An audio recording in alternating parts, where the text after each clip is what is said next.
Welcome to Tough Conversations with David Wood, where play meets depth. We help teams and high-performing leaders like you to master your tough conversations so you succeed in your career and in your life. When we avoid tough conversations, we stay small. Teams stay disengaged, conflicted, and ultimately end up quitting. When we lean in and master our tough conversations, they become the defining moments that literally shape our careers, our relationships, and our lives. So let's dive in and master your next tough conversation so you can be the leader that you would follow. Let's play. Hello, Real Nation. Here's another exciting episode with Jack Canfield, co-creator of Chicken Soup for the Soul series and author of the Success Principles. Jack has sold more books probably than God. Literally, like possibly more than the Bible. I haven't added it up. He has the Guinness Book of Records record for the most number of bestsellers at one time on the New York Times bestseller list. So that's like, he didn't just have a bestseller and then have a lot of them. He had like 7 out of 10 were Chicken Soup for the Soul books. So I call him a friend. He's an incredible inspiration to me. And this episode is an excerpt of a speech he gave at my live event in San Francisco. He had so much in there. I've pulled out just like about 12 minutes worth of gems for you. And I'll give you a preview of what we're about to cover. Jack's going to talk about, this is about how responsibility can change your life, basically. He'll cover the short route to success and look at how much control do you actually have over your outcomes. How much are you blaming versus 100% responsibility? Now, this is a tough one. And if you think you've already got this, no, I'm responsible, I invite you to listen deeper to find an area of your life where maybe you have not taken responsibility. I did, listening to this again. He'll give his formula, E plus R equals O, and he'll explain why we avoid changing and the pathway to being able to change. Finally, ending with victim language versus empowering language. So this is a hot episode. Enjoy, Jack, and I'll see you on the other side. We'll circle back to anchor a couple of these pieces so we can really take them forward into our lives. So would you rather take the short route or the long route to success? Short. Very good. See, I give you clues to the right answers. See, we want to go straight for the cheese, not get caught in a maze. How to go further and faster with less effort. Talked about the book already. 100% responsibility. You all know this as coaches. You got to take 100% responsibility. Now, are the people in Moore, Oklahoma responsible for their houses blown away? No. I think that's new age arrogance to claim that. You know, some people claim maybe past lives or something. Who knows? I don't sit that high in consciousness to know. But what I do know is this: when you act as if you're 100% responsible, if you hold your clients to the point of view of how did you create that, at least hold the question. Would you be willing to explore that? How did you create that? How are you creating not having more clients? What are you telling yourself? What are you believing? What actions aren't you engaging in?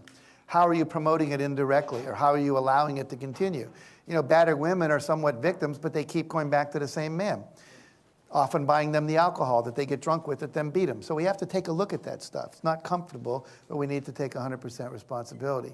Not be blaming the culture, Obama, Bush, the Iraqis, the Iranians, you know, whoever it is. We always want to blame something, you know, the weather, whatever it might be. So we're going to act as if we're taking 100% responsibility. And this little formula is so important. E plus R equals O. There are events. You have a response to the event, you get an outcome. And when you or your clients are not getting an outcome you want, like enrollments, clients, you have to look at, there's an event called the world out there. And if some people have clients with waiting lists and you don't, there's something they're doing that's different than what you're doing. In the middle of a recession, some companies got very wealthy. You know, we got 40 corporations sitting on more cash than they've ever had in the history of this country. Like Apple with $17 billion or whatever it is. So somebody's doing something different than you're doing. And what most of us do when we don't get what we want is we tend to, we'll go back to that. We tend to blame the event instead of changing our response. See, think of it as a formula, 2 plus 2 equals 4. And so you got 4 clients. and you like to have 8 clients. Well, if the world's doing 2 and you want 8, you're going to have to change your behavior from 2 to 6, which means you have to do something different. And what I always say is what you're currently doing is only enough to get you what you're currently getting, or more would have already showed up. Does that make sense? Okay. So we want to, in a few moments, we'll look at what that more might be. But it's really important to get that literally everything I teach is contained in this little formula. It's the responses, mental responses, thinking, thoughts, images, behavior, speaking, etc., disciplines, lack of discipline, that's what's producing the outcomes. And whenever you have a client that isn't happy, they're complaining about an outcome. I'm lonely. I'm unhealthy. I lost my job. I'm overweight. I'm underweight. I'm not doing well in school. My husband left me. My boys are driving me crazy. You know, whatever it is. There's something that they did in the past that's producing this. And we have to shift that. Hello, clicker. There we go. So, most of you may have done this. It's a fairly standard technique, but let's bring us all up to speed. Why do most people avoid changing? What I want you to do is fold your hands like this. Notice which thumb is on top, right or left. How many of you right thumb on top? Show of hands. Look around the room. These are very good thinkers, which is not surprising in Berkeley, right? Now, how many of your left thumb on top? Sexier. Look around. Okay? Now, that's a joke, but seriously. We had one person the other day said, well, I don't have either thumb on top. These people think they're sexy even when they're not, right? But fold your hands again. Fold them again. Which thumb's on top? Same one, right? It's called a habit. Most people will, well, you're unusual. Most people, how many people had the same thumb on top? Yeah, most people. So what happens is that's called a habit. And you will continue to do that forever. Fold your arms the way you normally fold them. Notice which arm's on top. Now fold it so the other arm's on top. How's that feel? Weird. In fact, some people are going like they can't get there. All right, so fold your hands again, same way. Now, unhook all the fingers, move them up one notch, and then reconnect. Don't just move your thumb to get the different thumb, but move all the fingers up a notch, other thumb. How's that feel? Weird, awkward, uncomfortable, strange, yucky, bad, all that good stuff, right? What's your body want to do? Wants to go back, so let it go back. How's that feel? One person over here went, shoo, like, oh, me again, right? Right here in this exercise is why most people don't get what they want. They'd rather be comfortable than change their behavior into something that's uncomfortable. And here's the killer. All new behavior, unless you're the Dalai Lama or someone like that that sits in that level of consciousness, is going to be uncomfortable. Calling up people, like some of the people you just called, it was probably uncomfortable. You did it because you're in a workshop, you made a commitment. It's probably a little awkward, a little uncomfortable, but you did it. First time you ever drove a car with a stick shift, rode a bicycle, made love, kissed somebody, gave a talk in school, whatever, uncomfortable. But you survived it. And so we want to learn to survive the discomfort because everything you want you don't have is just outside your current comfort zone. And you can't get there and stay comfortable. One of my friends just came back from Mexico, a woman named Anita Sanchez. She's a healer, a curandero, and she is half Mexican and half Native American. And she was down, actually she was in Ecuador on the side of a mountain, volcano, and they were all meditating. And the message she got from the volcano said the people of the north are suffering because they're addicted to comfort. Now the people of the north is us. And so we've become addicted. I just heard a talk today about spiritual materialism, where we create forts around us to try to maintain our comfort levels. Oh my God, don't want to get cold, don't want to be left out, don't want to miss the bus, don't want to be, we have plastic surgery to maintain our beauty, and we, put locks on our doors to keep all our stuff, and you wear 20% of your clothes 80% of the time, and yet you protect it. Someone, oh my God, my daughter wore my shirt, whatever it is. And so we can't do that. And when we do that, we spend all our energy trying to maintain the status quo. The word conservative comes from that. And so we're conserving what we have instead of growing. And growing requires us to be uncomfortable. So the willingness to be uncomfortable is part of growth. So what we're going to do here now is I want you to sit as much as possible facing your partner. Now what you're going to do is we're going to go back and forth starting sentences with the words I can't. I can't find time to answer all my emails. I can't get up the courage to ask that person to be a client. I can't find time to spend with my children. I can't lose that last 10 pounds. I can't stop smoking. I can't get up the courage to wear a bikini to the beach. You know, whatever it is, just I can't. So whatever I can'ts live in there, go back and forth. So I say one, my partner says one, I say one, my partner says one. We're going to do this for 60 seconds. We're generating some data that we're going to use in the second half of the exercise, which will come right after that. Okay? Any questions? No. All right, go ahead. Begin. I can't. Okay, Real Nation, do this at home or in the car. Just pause for a minute and do it just for yourself. I just did it. I can't do this. I can't do that. I can't. This will generate data for the next exercise. So do this and then resume the recording when you're ready. Now we're going to go back and we're going to say those same sentences, but we're going to change one word. So instead of saying I can't, we're going to say I won't. And I want you just, as we do this, and you say those same things, and you say the phrase I won't, I want you to notice, does it feel any different inside, emotionally, physically, when you do that? So have awareness as you do this to notice your affect and your physical, sensations. Clear? If you can't remember anything you just said, start with I won't remember anything I just said, and we'll go from there. Okay, go ahead and begin. I won't. Okay, Real Nation, do this at home or in the car. Just pause and then resume when you're ready.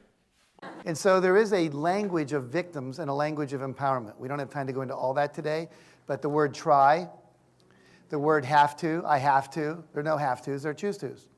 You don't have to pay your taxes. You might go to jail, but you're choosing not to pay. You're choosing to pay your taxes to avoid going to jail. It's a choice. It's a smart choice. Unless you're a tax resistor, then it's a political situation. But the point being that we have the option to choose, and can't kind of hypnotizes us into a false belief that we're not able to. And so any of those, I'm not able to, I wish I were able to, I can't, it's not possible, no puedo, whatever, all of that gets us into a state of weakness. So we want to eliminate that word.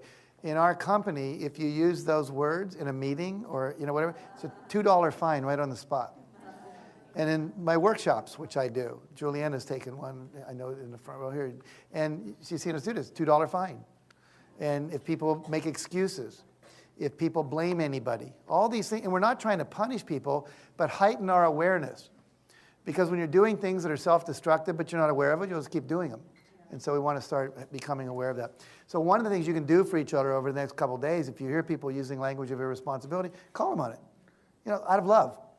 Hey, you just said can't. Just said I have to. Just said I'll try. There is no try. Just do. Real Nation, that was Jack Canfield, everybody. Jack covered the short road to success. And this, this whole area of blame versus responsibility, I'll give you an example from my life. I listened to Jack and I was like, well, I'm just tired a lot of the time. And I've tried so many things. And that's just the way it is. And so I can blame my body or the trauma I had as a kid, or I can blame God or circumstances. But if I really look and go, what can I be responsible for? If I am, I don't believe responsibility is right. It's not moral. It's not what you should do. Responsibility is simply a place to stand. It's a place that gives us more power. So if kicking and screaming, I stand in the place of I'm responsible for my health and for my lack of energy, then what comes out? Okay, I could see another 20 doctors. I just did this last week. I could stop caffeine, alcohol, and cannabis, which I should say is legal here in Colorado. So I stopped all of those for a period of a week. And hey, what do you know? My energy's doing a lot better. So what is it for you? I'm a huge fan of this whole conversation around responsibility. When I hear somebody blaming someone else, I'm less interested in hanging out with that person. When I hear them say, well, I'm super annoyed, I'm triggered, and let me look, here's what I could do in the situation. I could make a request. That's exciting to me. So I hope you enjoyed, Jack, in particular, this whole idea of why we avoid changing. Because it's uncomfortable. Even taking responsibility can be uncomfortable. So we've been running away from discomfort most of our lives. I know I have. When we can embrace discomfort, that's where the magic can happen. In fact, I just read a quote today from Rich Litvin. It said, magic is waiting just on the other side of your comfort zone. You've been listening to Tough Conversations with David Wood. Now it's action time. Mastering your tough conversations will have a major impact on your team, your company, and you as a high-performing executive or entrepreneur. If you're ready, request a discovery session with me at playforreal.life so we can transform your team, your company, and you. And if you've enjoyed this episode, I would love you to help me spread this message of tough conversations in a very simple way. Just leave a public review at playforreal.life/podcast. And you may hear me read it out loud and thank you live on a future podcast. Now, let's play.